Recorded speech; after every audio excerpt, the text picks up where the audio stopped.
How you doing, dear one? I'm doing great. Thank you. You look so wonderful and so happy. A big happy smile. I'm so glad to see you. Yeah, I'm glad to see you. I'm really excited about this. Now I have a voice to match the face, or a face to match the voice. Awesome. It looks sunny there. It's beautiful there, Uh, huh? it is. It's a little chilly this morning, but it's all right. I got my hoodie on. Good. I'm glad. Thank you so much for agreeing to do this. So No let problem. me just tell you a little bit about what we're looking for. Basically, what I'm looking for is a little bit of conversation about where you were before you found my work, and how you were feeling before you found my work, and then we'll take it from there. So why don't you just like what was happening in your life at that time, right before you found me online or watched a YouTube video? My life was falling apart. My life was being demolished. I was being chiseled away at to non-existence. Um, I was suicidal, really. I despondent. I had been isolated from my family. I had no friends. Constant circular thinking. My post-traumatic stress was out of control, but I really had no idea of what was wrong. Right. It was very upsetting. So I started to become like a detective in a way. Yeah. Well, this isn't right. Right. The way this situation is, this relationship, these relationships aren't right. I had always internalized it and blamed myself and felt shame and guilt. But then I was like, this isn't me. I had the best intention. So this is No worries. so. No worries. Um, I started to figure out, that there's something wrong with these people and the way that they act and the way they treat. I started looking on YouTube, and that was all brand new to me. And I came across your videos, and it was just, you were saying everything. It was like someone was writing my story out loud, and I had no idea if there was even anyone out there that was feeling the way that I was feeling. So it was a breakthrough, Wow. really. Wow. What kinds of things? I really appreciate that. That gives me goosebumps. Gives me goosebumps. What kinds of things did you try prior? I didn't cope. I would try to motivate myself. Say, well, you gotta be better. You gotta do better. You gotta think better. I would go through periods of, trying to build myself up, and I would always get torn back down. And it was disheartening. Absolutely. So, not knowing what I was dealing with. So I think I hear you saying is that the message that you got very early on was that there was something wrong with you. And so if you were unhappy, there was something inside of you that you had to fix and that you had to change. Yeah, so I was constantly trying to improve myself and just say the right thing or do the right thing or be the Now right hold on. person. Now hold on. It's sad, but this is the key though, Valerie. You're trying to be the right person for someone else. True. Right. I was not recognizing, I was living outside of myself and definitely not living for myself, Right. living for others, Right. and not having a relationship with me. Right. Right. Absolutely. So you brought me back to me. Thank you. That's awesome. That's awesome. It's so what people have to understand, because your story is so, and when we're going through this, we feel so alone, like it's only us. And it's hard to imagine that the kind of pain that we're experiencing, other people can actually be experiencing, because what we're seeing is happy people. We don't realize that so many people are putting on a face. They're trying to act like they're okay too. Absolutely. So we're looking at the world thinking everybody's got their stuff together. Nobody could possibly feel the way I do, because we're all trying to put on a face. And I think that shame kind of stops you from reaching out, maybe. Yes, too. I think So you're right. Well, yeah, if everyone that you're looking at seems to have their stuff together, it's intimidating to say, I don't exactly feel the way you feel, and I'm actually suffering. It's intimidating. Because then what happens is all the old wounds are triggered. You see, there is something wrong with me. See, I am not good enough. So it's afraid. It's like double jeopardy. You're afraid to ask for help, because in the asking of the help, you're admitting that there's something wrong. which is scary. And then you're talking to yourself like that, and it's wrong. Yes. So for a long time, you were trying to, you're dealing with a lot of dysfunctional others, and you poor thing, you're trying to be good enough for dysfunctional others. yes. And not knowing myself. I mean, Right. to right now, I'm just really trying to figure it out, but at least I have some place to come from here. Yeah, And that's awesome. I thank God for coming across your videos because you're so relatable, and the words that you say resonate with me, and your meditations have brought me to a new place. It's awesome. I'm so excited for you. So what was that moment watching a video? Because usually we have that breakthrough moment, and the type of coaching that we do is that it's a series of breakthrough moments. It's an aha moment, a breakthrough moment, and then we string another aha moment, and we start to connect the pieces. And before long, we can see that everything starts to make sense, that it wasn't us, it was our programming. So we get Absolutely. to detach from the pain a little bit. We detach from the shame. Wait a minute, this is not my shame. This was given to me. It was given to me. That's right. Yeah. And realizing it was a breakthrough. It definitely was. Listening to, I mean, it took a while because it's a lot to take in at once. Yeah. So little by little, I was hearing the message more and more. That's awesome. This is not your fault. That's right. This is the perimeter of your, the function of your brain, and the program that was given to you, and this is what you've had to work with. Absolutely. Which wasn't much. It wasn't much. No. So. No. And when you're abused in childhood, it's very important. I think what I remember with you is that it hit home for you when you realized that you were literally in a hypnotic brainwave state from like 0 to 7 or 8. And the subconscious mind only accepts data. So if you're taught before 7 or 8 that you're not worthy, then that's part of your subconscious data. I'm not worthy. And we carry that with us. So I remember it was difficult for you to like, wait a minute, okay, the shame is here, but it's not mine. It's been given to me, but it's not mine. There's nothing to be ashamed of. I was given this shame. I was, yes. Yeah. Yeah, and you were acting out of that shame, out of the programming, and trying to be good enough for other people. When I just am. Exactly, dear one. You just are. You are enough just the way you are. So what can you remember? If you can you remember the one thing in the video, the one message that you heard that made you think, maybe I am salvageable, maybe I am good enough, maybe this can work out? Oh, I really was like a student. I became obsessed with trying to, I felt like empowered. When I heard that it was me and there's something that I could do about this, I was determined. That's so awesome.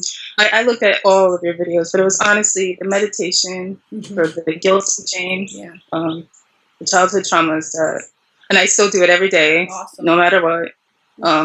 And I just, it brought all the emotions. And it just I was like, oh my God, I felt like I really started my life that day. That's so wonderful. And how's your life been since? Better every day. That's so cool. That's so cool. Every day.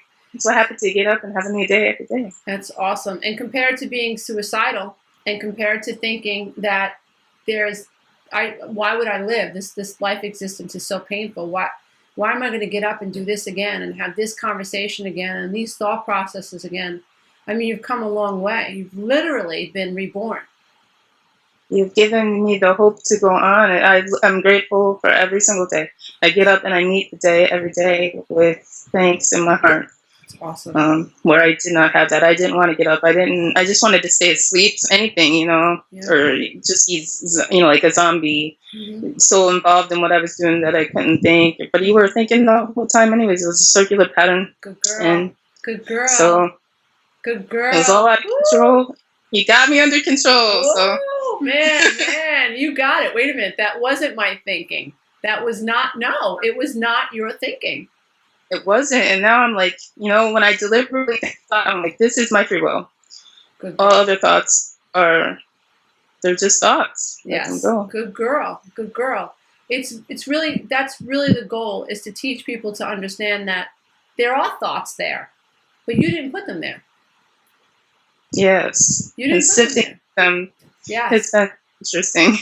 It's so cool. How does it make you feel to know that you can, now you have so much control over your mind, and you know that you're good enough, and you know that you always were. And what does it mean to you to be able to, like, look at a thought and be able to objectify it? I feel powerful. I feel like my mind is my ally, not my enemy, not my torturer. Good girl. I feel like I have a new friend. That's awesome. Oh my God, She's Valerie, you are such a success story.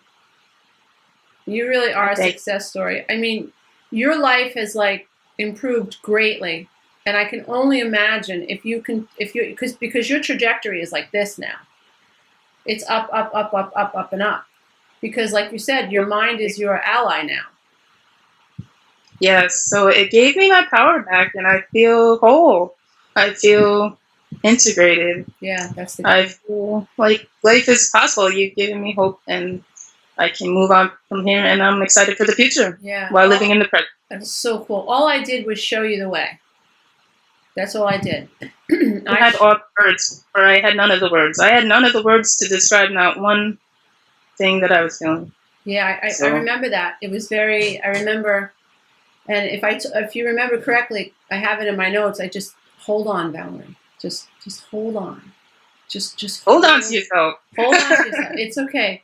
I know it's really painful now, but I promise you, if you stick with this, it's going to get better. I think that's a really important message because, this type of recovery work isn't like a Xanax. A Xanax, or, getting drunk or taking a hit of something else, that might take you out of the pain. But as soon as that high comes down, you're back in the pain. So I'm this grateful time, for medications. I didn't want them, so. you did good. You did good. And it's really important that people understand that along this type of a program, it's work and it's a process. And it's about laying, if you're going to create a paved path, you have to lay one brick at a time. Yes. So you've got to imagine the path, which you did, imagine the possibility of hope.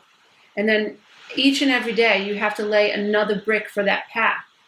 And what's really cool about that is that your potential is limitless. That path only gets cut short when you stop laying those bricks. But if you wake up every day and you commit to living your life, what do I want to do today? What's important to me? What action step can I take today that's going to reinforce my ultimate goal? And you have your own personal goals, and you and I have talked about that. And as long as you wake up every day and you lay one more brick towards that end goal, your potential is limitless. I feel that now. That's so exciting. The best gift ever. Like I won the lottery. That's so cool. I'm so excited for you, Valerie. You're just a pleasure. And your smile, I've got goosebumps. Your smile is just so beautiful. Thank you. It really is. Yours is. Well, thank you. But you're really going to light up the world. When you find the light within yourself, you get to light up the world. And people will be blessed just because you've recovered. I believe this. I do with all my heart. Yeah. You're going to do great work here. I'm excited. Yeah, you're going to do great work here, because only a soul that knows the kind of pain that we know can recognize it in someone else. Yes. Now, this is so much compassion now for everyone. Mm-hmm. Even the people that torture me, I have compassion now because I have compassion for myself. Good. So. You can have compassion with them, but remember, always have more compassion for yourself than anyone else, because once you lose compassion for the self, you're not in a position of power anymore. Now you've crossed a boundary, and also we have nothing to give if we're empty. So it's so important that you continue to give to yourself daily. Now that you're full, and it's just like, someone who's a multimillionaire has a lot more to give financially than someone who is impoverished. They really can't help someone out. So we can look at love the same way. The more love I have for self, the more I'm able to give love to other people. So it has to be, I have to love myself first every day. I have to make me happy every day. Then I can be available to other people, but not at the expense of self. Never again, girl. Never again. Never again. Never again. You are such a success story. Thank you. Yeah, it's been a pleasure working with you, and you've got to keep in touch with me. I'm going to send you a copy of this video so you can see how beautiful you look and how excited you are when you talk about your future. I mean, you lighten up the whole room. It's tremendous. I don't even have words. Yeah. No. Yes, you do. Have that. It's like maybe I never even had it. I'm not sure. I can't even remember. It's like Christmas and everything all rolled up into one. And it feels great every day. It's a new experience, a new chance, a new day. You know, it is. You've really been born again of a new mind. Like the old mind is gone. The old mind did not serve you. And the old mind represents a lot of, well, if you think about like flesh, the flesh of other people, the sins of other people, the darkness of other people. That's the old mind. Because their dark energies brainwashed your mind. And we've just gotten rid of that old set of belief systems, and you've created a whole new set of belief systems that are going to govern the rest of your life. And they're based on truth. You are enough because you're here. Okay, we're here. You're here, you know? And your energy is no different than a star in the sky. A star comes to brighten up a sky. That's it. That's the only reason you're here, is to be bright and to brighten up your life and to brighten up your world. And the rest will take care of itself, as long as that's your goal. You're a pleasure. Thank you so much. Thank you so much for doing this with me. I really appreciate it. You're welcome. Yeah. So your opinions are going to be part of the introduction to the coaching program, and help people be motivated by the idea of hope. And that's what you represent, Valerie. You represent hope. Well, that is a wonderful thing. And I know you're going to be greatly, greatly successful. You're a wonderful person, and you're doing tremendous work. So yeah. I'm going to keep working at this. I don't feel like this is anything that you need to keep at it. And I'm never going to go back to that old way of thinking. You have to. It's very important that you said that, because a lot of people, you know, it's sort of like, you know, it's not like an antibiotic, meaning that, you know, you could have strep throat and take an antibiotic and cure strep throat then, but there's always the possibility that you can get strep throat again. This type of coaching and what you've learned to do is something that you have to work at. We have to work at self-love because loving ourselves is not part of our original download. So we have to use our creative mind to consciously remember, love self, nurture self, have empathy for self. We have to consistently, someone's cruel to us, we have to remind ourselves that they're entitled to their opinion, but I don't have to agree with it, because I know who I am. Always loving, you know, just like you would nurture a little kid who's been bullied in a schoolyard, you would tell him, it's okay. You're enough. You don't need them. I know it feels like you need them to take care of you and play with you, but you're enough. You're enough. They're going to say mean things, but that doesn't mean they're right. So you learn to give yourself that type of compassion no matter what's going on, especially when things get rough. You need that kind of compassion for self. Well, thank you for giving me the tools to cover life. Listen, girl, thank you. Interesting. Listen, remember, you know, just remember this started off with asking. And when you ask and you believe, you receive. And you asked for help. You believed in something that I was saying, and you received the benefits of it. So, Valerie, this all comes back to you, dear one. You got what you were asking for. I just helped. Thank you. You're welcome. All right, girl, keep me in touch, and I'll talk to you soon. I will. All right, Namaste. love you. Namaste. I bow to the love and light in you. Bye. You're so cute. Bye. You are too. Bye. Bye. Commandments. My family looked like all the others. We lived in a modest, middle-class home in Queens, New York. My brother, sister, and I attended a private Catholic school, and my father owned his own refrigeration repair company, which he managed to operate from our Formica kitchen table.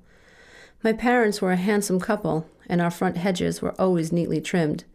We had a dog named Smokey, and a couple of birds, too. During the summer months, it was the norm to find a neighbor or two sitting on our stoop, puffing on a Marlboro, as children littered the dusky streets, catching fireflies. My mother was a stay-at-home mom. Her days revolved around laundry, ironing, and the cooking of the meals that she served promptly at 5 every evening. My father was a hard-working man who made it home each night just in time for dinner to be served. He adored my mother's cooking and was not afraid to express his love of food. Mom liked pleasing my father. In fact, she liked that very much. I'm the oldest of 3 children. I have a younger brother, Mark, and a younger sister, Leslie. Mark and I fought regularly, like most other brothers and sisters I knew who were so close in age. Sometimes the fights got physical. Leslie and I rarely fought, however. For some reason, in my eyes, she was special, angelic even. Her hair was the color of sunflowers, just like Mom's, and her eyes were as blue as a Caribbean sea. Mom had eyes the color of water, too. Leslie exuded playfulness, and although everyone fell in love the minute their eyes fell upon her, my heart never felt anything but tenderness for my little sister. I was happy she had love. There were subtle distinctions I secretly wondered about, like if any of the other kids I knew had grandparents and uncles who were alcoholics or compulsive gamblers. Did anyone else my age have a grandmother who had committed suicide, or an aunt with paranoid schizophrenia? Did they have any retarded people in their family, like my Aunt Jane? Beneath it all, I knew my family wasn't like many others, and I knew from the outside no one could have known how different we really were. But these hunches were not ones I felt I could share. You see, in our home, we had rules that were never spoken about, but commandments you followed nonetheless. I was never told I wasn't allowed to cry, but I was mocked when I did. I was never told I was not permitted to talk about my feelings, but I was ashamed and shamed when I asked questions, withdrew, laughed, danced, or did not smile when expected to. I was never told I wasn't loved, but I was told I was bad. I was never told I was unworthy, but I was labeled selfish for wanting, for desiring, and for dreaming about having. I was never told I was ugly, but I was never told I was pretty either. I was told to tell the truth, but instead, I always felt we lived a lie.